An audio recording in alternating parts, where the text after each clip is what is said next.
Hello everyone and welcome back to Dr. Wasif Academy where you are learning about fundamentals of biology. It's a pleasure to have you back on my channel as we continue our journey through the movement of molecules. In our previous lecture, we mastered the concept of passive transport, specifically simple diffusion. Today, I shall deliver my lecture on a specialized and vital form of diffusion, that is osmosis. In this lecture, we will explore how water moves across membranes and why this process is a matter of life or death for living cells. So we are going to explore the following topics today. Number one is what is osmosis? Osmosis in animal cells, osmosis in plant cells, how osmosis works, the capture to water theory, and the mechanics of osmosis. So now we start with our first topic, that is what is osmosis. Now we are starting with osmosis. Okay, as we have mastered diffusion, now let's talk about its specialized cousin, that is osmosis. Okay, so if diffusion is about anything moving, osmosis is strictly and only about water. Here is the formal definition you need for your exams, that osmosis is the net movement of water molecules from a dilute solution to a concentrated solution through a partially permeable membrane. Now let's break that down. What is a partially permeable membrane? Think of it like a very fine mesh or a sieve with tiny microscopic holes. These pores are just big enough to let small, nimble water molecules slip through. But if you have large, bulky molecules like sugar or salt dissolved in that water, they are far too big to fit. They get blocked. So why does the water move? It is all about the gradient. In a dilute solution like a glass of plain water, there are millions of free water molecules bouncing around. But in a concentrated solution like thick syrup, okay, any thick solution, most of those water molecules are busy clustering around the sugar particles. They are not free to move because there are more free water molecules on the dilute side. They naturally move down their own concentration gradient to the side where there are fewer water molecules. Okay, this is the initial state. Okay, and this is the final state of osmosis. You can easily understand by following this diagram. So remember here, water always follows the crowd of solutes. It wants to go where the party means the salt or sugar is happening. Okay. Now let's see what happens when osmosis meets a living animal cell. Animal cells like your own red blood cells are incredibly delicate. Unlike plants, they do not have a tough outer wall. Okay, red blood cells do not have tough outer cell wall. They only have that thin flexible cell membrane. This makes them very sensitive to the fluid surrounding them, which we call as tissue fluid. First of all, let's imagine we place a cell in a pure water. This is a very dilute environment, no solutes, okay? Because there is a much higher concentration of free water outside than inside the cell, water rushes in faster than it can leave. So the cell begins to swell like a balloon. But remember, that membrane is thin. If too much water enters, the cell will eventually lysis, which is a fancy biological word for burst. Okay, lysis. This is why you can never be given a medical IV drip of pure water. It would destroy your blood cells.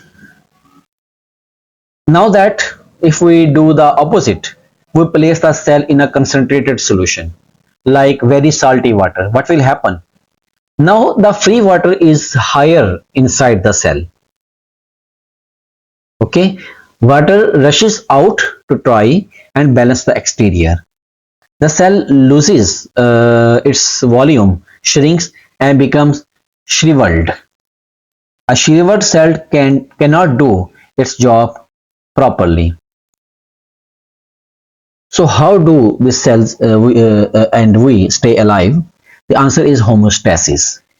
Your brain and your kidneys work together 24/7 to make sure your blood and tissue fluid stay at the exact same concentration as your cell's cytoplasm.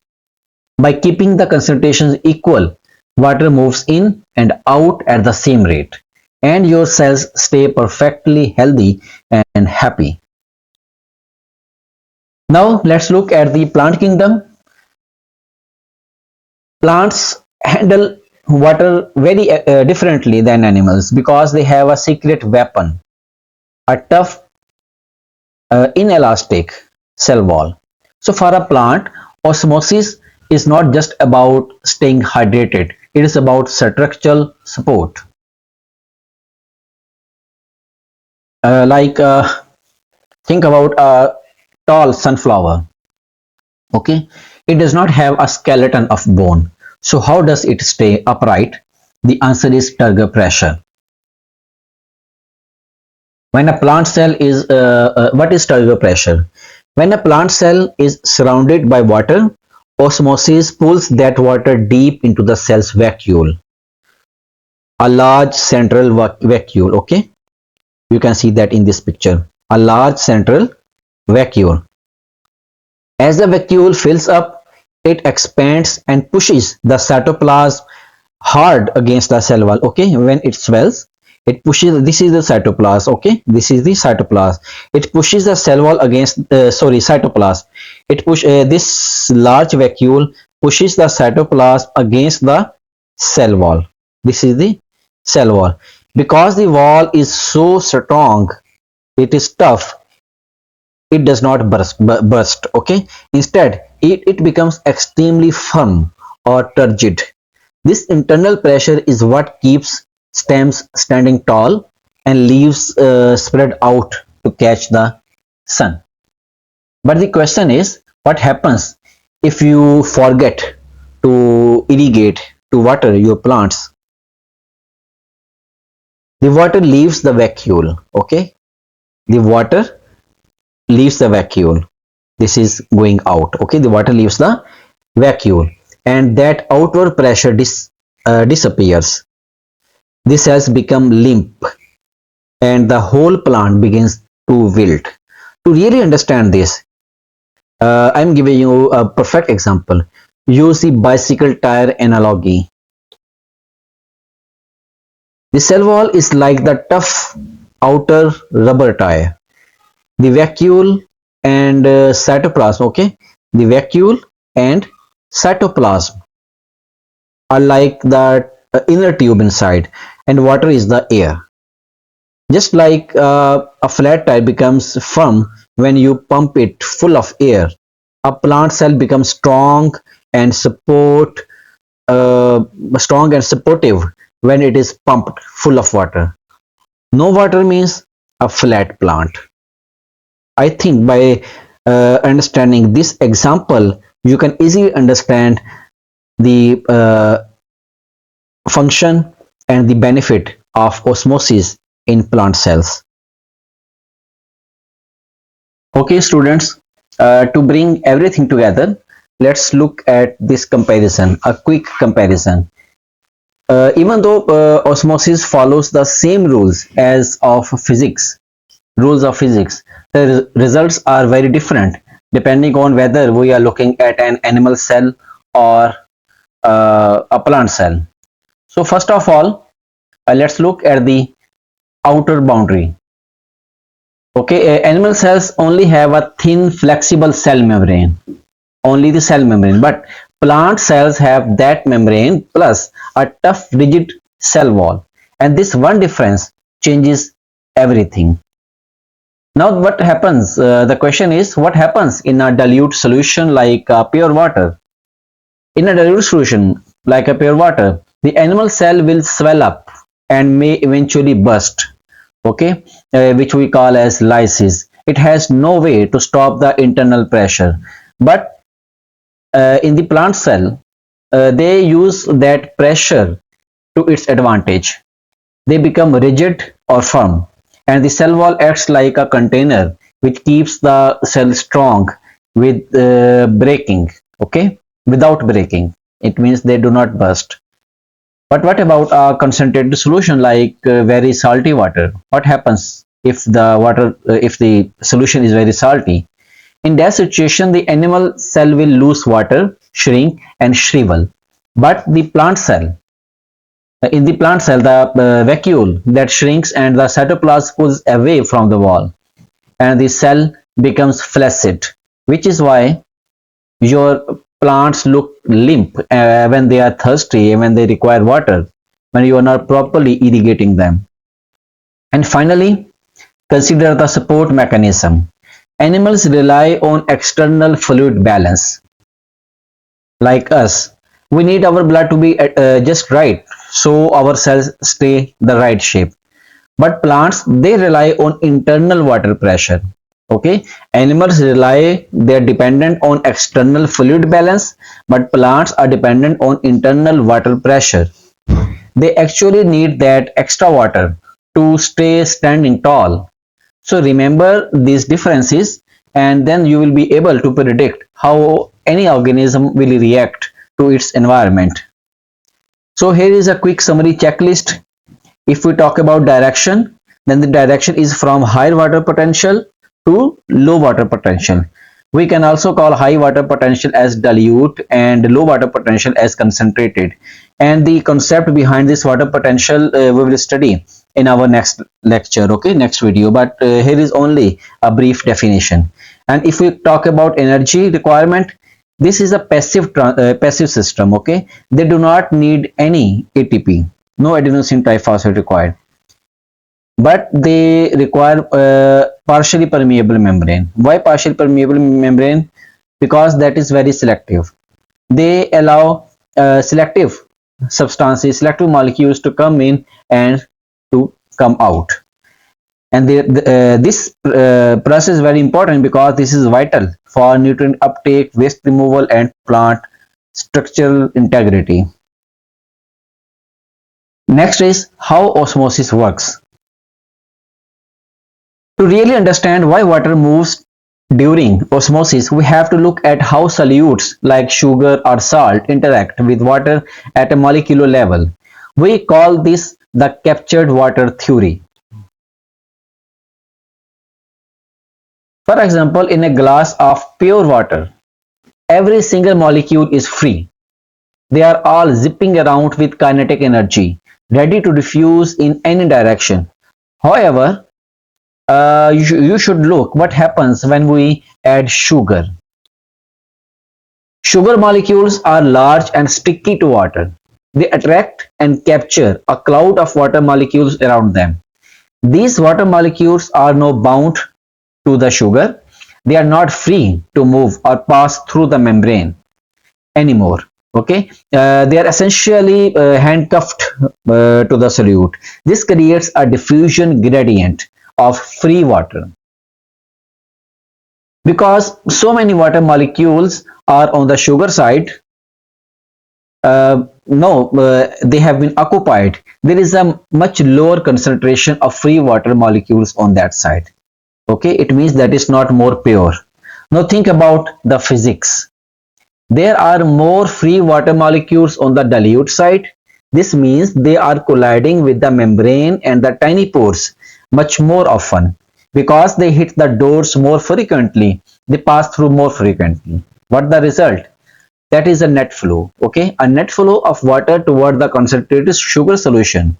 The water is not being pulled by magic. It is simply moving from where it is free to move to where it is not free to move. So it is a game of numbers and collisions. If you look at this picture, at this diagram, Okay, this side is the water solution. Here you can see that water molecules are free. Okay, water molecules are free, but if when they enter sugar molecules enter, they have combined, they have a combination with water molecules. Okay, they joined water molecules, and in this way there are no free water molecules. So in that direction they can move from dilute solution to a concentrated solution. That is a water movement. Okay, that is osmosis. As but why that happens? Why does not sugar moves towards water solution? Because sucrose cannot cross the membrane directly.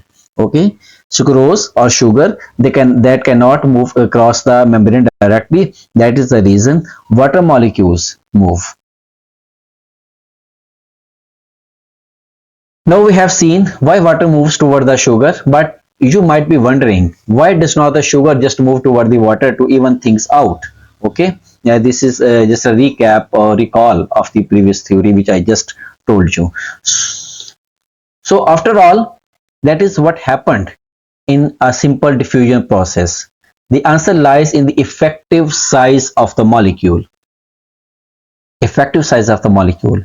Sugar molecules are naturally much larger and more complex than tiny water molecules. But remember that cloud which we just discussed in previous slide, cloud of water.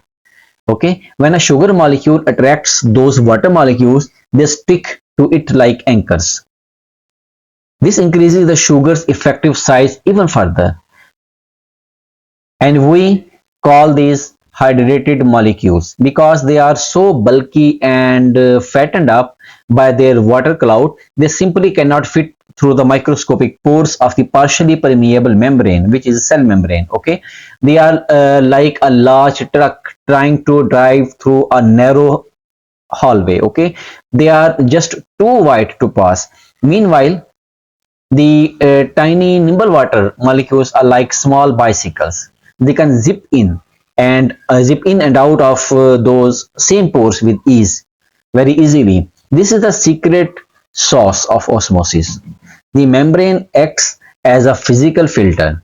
It allows the solvent, the water, to move freely while keeping the solute, the sugar or salt, okay, trapped on one side. This is why the water level actually rises on the concentrated side.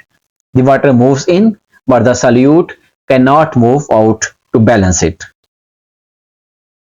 To finish our study of movement, we have to look at the gatekeeper itself, the membrane. Not all membranes are created equal, and understanding the difference between an artificial one and a biological membrane is very necessary to understand how cells stay alive. First, let's look at artificial membranes. These are man-made membranes, often from materials like cellulose acetate. You may find these in dialysis machines. Okay, they act almost exactly like a physical sieve. Because we manufacture them, we can actually tune the pore size to decide exactly which molecules are allowed to pass through. They are consistent and predictable. But a cell membrane, means biological membrane, is far more complex. It is not just a piece of plastic. It's a living fluid structure made of lipids and proteins. Because the cell relies on these proteins to act as its gatekeepers and the structural anchors, it has a major vulnerability. Proteins are very sensitive to their environment. If you expose a cell to high heat, those proteins will denature, means they will lose their shape, and after losing the shape they will stop working. Their function will not be proper. Then what are the consequences of this damage? Think of it like a security gate at a high-tech facility. If the power goes out and the gate breaks, it damages, it is left wide open. The membrane loses its partial permeability function. So once that happens, the balance is destroyed. Essential nutrients and sugars leak out of the cell, while toxic chemicals and waste products will leak in. So without this protective barrier, without this biological cell membrane, the cell cannot maintain its internal environment, which unfortunately leads to cell death. This is why maintaining a stable body temperature is so vital for life. Your very membranes depend on it. Okay, the most important cell membrane actually depend on it. So, to bring our entire journey through osmosis to a close, to a conclusion, let's look at the four molecular rules which govern everything we have talked about. If you can explain these 4 points, you truly understand how life works at a microscopic level. First of all is the driving force. So remember, there is no pump or magic pulling the water. It is simply the random movement of free water molecules. They are constantly bouncing and colliding, and they will naturally spread out to where there is more space for them to move.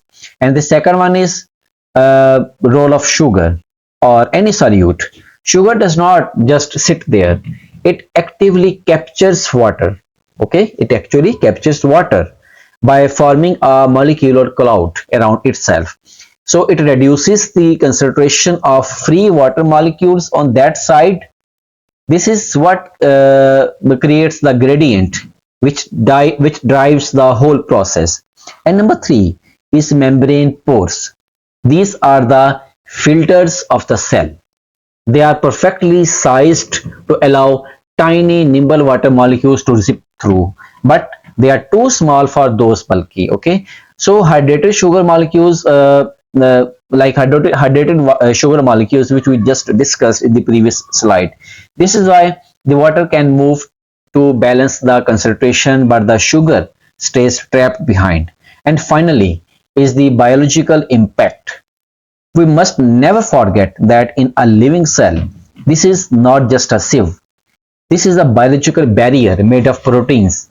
Anything that denatures those proteins, like extreme heat or toxic chemicals, that will break the barrier. And once that happens, the gate is gone. That is finished. So the cell loses control of its internal world, and the result is cell death. By understanding these four features, this is the key to mastering the movement of life. So we conclude our today lecture here.